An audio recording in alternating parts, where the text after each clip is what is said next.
अस्सलाम वालेकुम students, my dear viewers.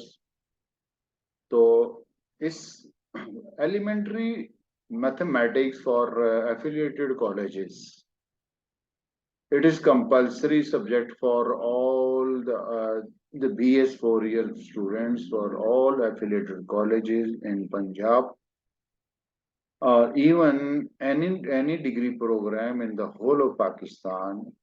The elementary mathematics is compulsory for all BS 4-year students. In addition to it, BS 4-year students, BS 4-year, ये आपने जब भी life में कोई भी एग्जाम देना है, जैसे पंजाब पब्लिक सर्विस कमीशन का एग्जाम देना है, फेडरल का देना है, आर्मी का टेस्ट देना है, या कहीं भी आपको कोई एंट्री टेस्ट देना है, पीआईए में टेस्ट देना है, एयरफोर्स में टेस्ट देना है, आपके हजारों किस्म के टेस्ट होते हैं जो आपके ग्रेजुएशन के बाद किसी भी जॉब एंट्री के लिए आपके लिए कंपलसरी होता है कि आप जॉब एंट्री का कोई टेस्ट देंगे, आप टेस्ट क्वालिफाई करेंगे तो फिर ही आपको कोई जॉब मिलेगी। या फिर जो ही आप BS 4 ईयर प्रोग्राम कंप्लीट करने के बाद आप आगे एमफिल में या पीएचडी में एडमिशन लेते हैं तो वहां आपको गेट क्लियर करना पड़ता है। GATE exam is also very important for all the student who want to complete their MPhil, MS और PhD. For that GATE is very important. तो गेट के लिए भी आपका ये जो एलिमेंट्री मैथमेटिक्स है बहुत इंपॉर्टेंट है। फिर उसके साथ साथ आप लेक्चरर्स का एग्जाम देते हैं तो लेक्चर का एग्जाम भी बहुत इंपॉर्टेंट है।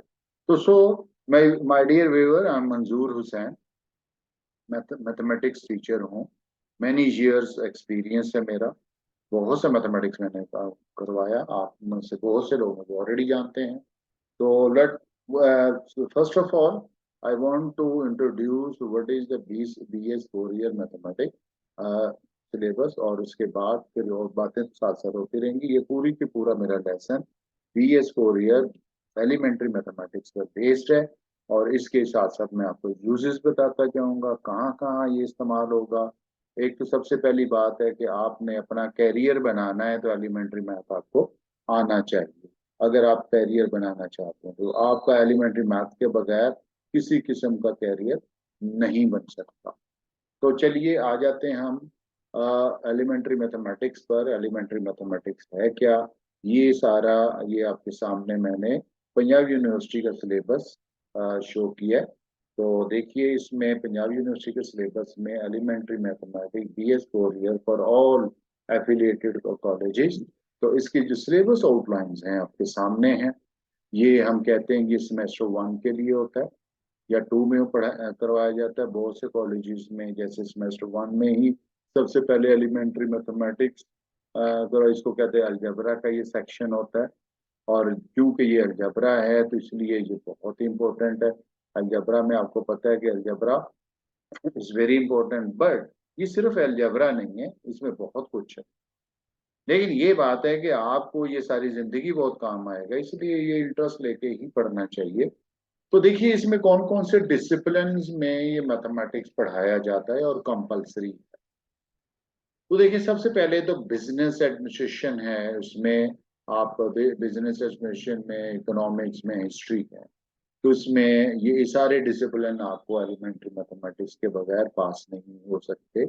इवन हिस्ट्री देखें तो जब आप देखें, फर्ज करें आप हिस्ट्री कर लेते हैं, उसके बाद आप लेक्चरर्स के लिए एग्जाम देते हैं या कोई दूसरा एग्जाम देते हैं, तो आपको ये एलिमेंट्री मैथ्स के उसमें एंटी टेस्ट में लाजमी होता है। पंजाब पब्लिक सर्विस कमीशन का कोई भी एक है, आज के दौर में कोई एक ऐसा एग्जाम नहीं है, चाहे वो इंस्पेक्टर का एग्जाम हो, चाहे वो ASI का एग्जाम हो, चाहे वो PCS हो, कोई भी एग्जाम देना आपने तो वो सारे का सारा उसमें जो मैथ का सेक्शन होता है वो इस एलिमेंट्री मैथ से दिया जाता है, इसलिए कंपलसरी है आपके लिए।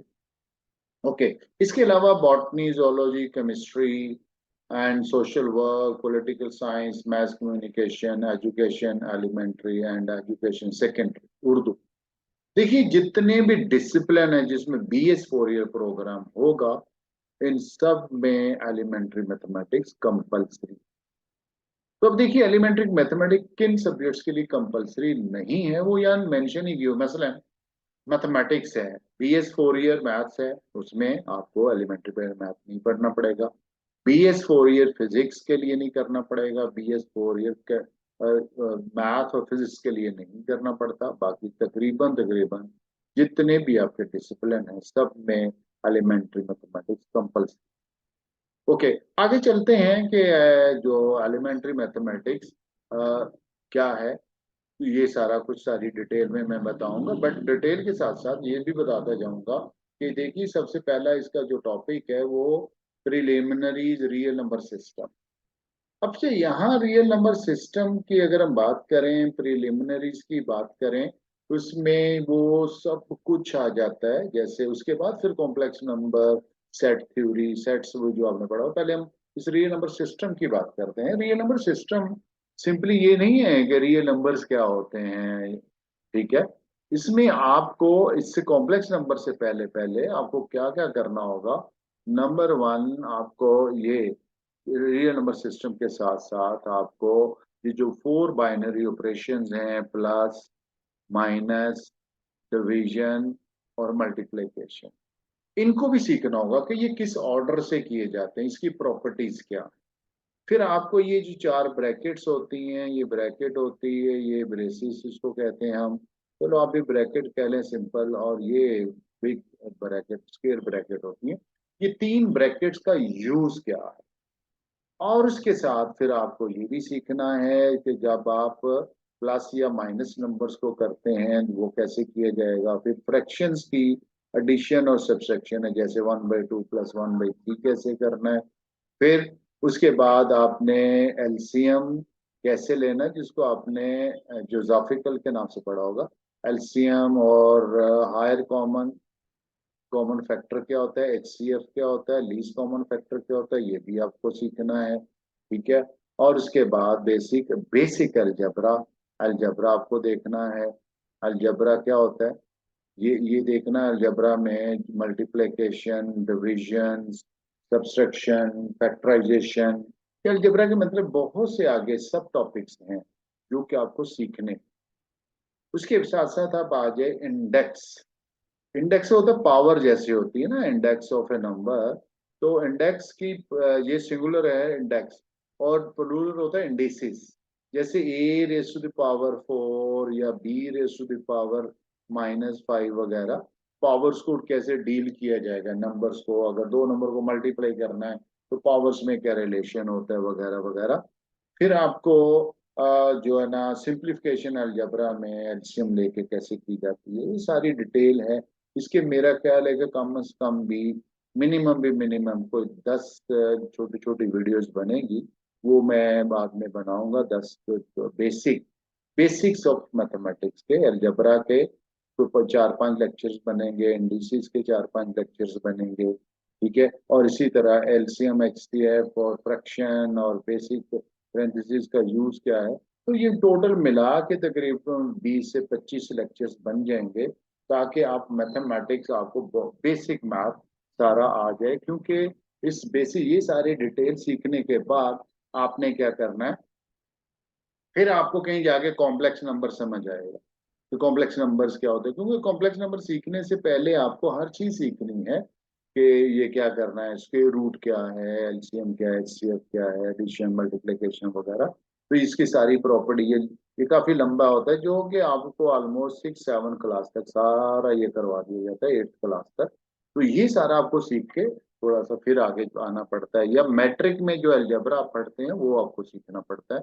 लेकिन होता क्या है कि बहुत से हमारे दोस्त टीचर्स वो इन चीजों को से अनअवेयर होते हैं, ये समझते हैं कि बच्चों ने तो जनाब ये सारा मैट्रिक पास करके आए हैं, इनको ये सब कुछ आना आता ही होगा, चलो ठीक है हम डायरेक्ट रियल नंबर सिस्टम से स्टार्ट करते हैं और रियल नंबर सिस्टम से इन सारी चीजों से को छोड़ के वो रियल नंबर सिस्टम करवा देते हैं। रियल नंबर सिस्टम करवाने के बाद कॉम्प्लेक्स नंबर, सेट थ्योरी करवाना शुरू कर देते हैं, मैट्रिसेस। अब जहाँ कहीं अलजेब्रा आता है, ब्रैकेट्स आती हैं, फ्रैक्शन, एलसीएम, इंडेसिस, फिर कुछ भी आता है, तो वो बच्चे सारे एलिमेंट्री मैथ वाले पजल होके बैठे होते हैं और उनको कुछ समझ नहीं आती। तो आहिस्ता आहिस्ता वो मैथमेटिक्स ही बेचारे ड्रॉप कर देते हैं, उनके लिए समझना मुश्किल हो जाता है और बार बार उनकी कंपार्टमेंट आती है और इवेंचुअली मैनी स्टूडेंट्स के साथ तो बेचारों के साथ ऐसा होता है कि वो अपना डिसिप्लिन ही उनको ड्रॉप करना पड़ जाता है, क्योंकि जितने भी यूनिवर्सिटी 3 चांस देती है पास करने के लिए, तीनों अवेल कर लेते हैं, तीनों में वो पास नहीं होते। मैं बहुत से स्टूडेंट्स को ऐसे को जानता हूँ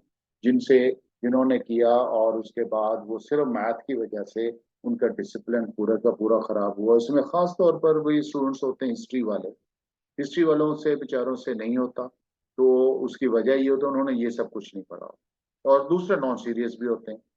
फिर उसके बाद पॉलिटिकल साइंस वाले आगे बच्चे, इनसे भी नहीं होता।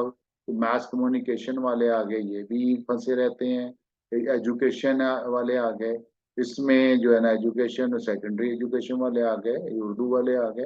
ये सारे के सारे जितने भी ये डिसिप्लिन में मैंने बोला आप लोगों को, तकरीबन ये 1, 2, 3, 4, 5 एंड 6, ये खास तौर पर ये 6 डिसिप्लिन हैं जहाँ के जिन बच्चों ने मैट्रिक में भी इनका मैथ इतना अच्छा नहीं होता, तो मैथ अच्छा ना होने की वजह से जाहिर है कि ये साइंसेज आगे नहीं रखते, तो वो इंटरमीडिएट जनरल सब्जेक्ट्स के साथ पास करने के बाद वो आ जाते हैं BS 4 year programme in these 6 disciplines, I mean history, political science, math communication, education elementary, education secondary and Urdu.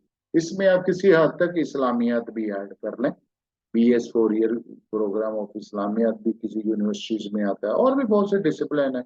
या मैथ, जहां भी BS 4 ईयर होगा पाकिस्तान में, आपको ये पूरा सिलेबस लाजमी करना पड़ेगा।